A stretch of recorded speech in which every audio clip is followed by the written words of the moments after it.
Hello everyone, today we'll talk about how to fix or how to solve the problem of restricted account on the application of Google Wallet. You will go to settings.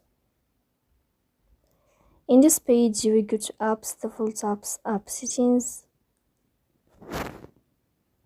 On above you will search about Google Wallet. Here in this page of app info you will click on first stop and you will click OK. Then you will enter to the window of storage.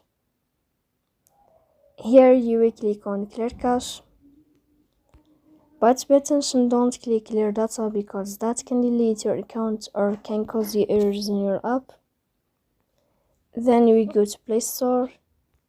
You will search about the application of Google Wallet. Here you can uninstall your app and you can install it again. So please don't forget to support us by like and subscribe. See you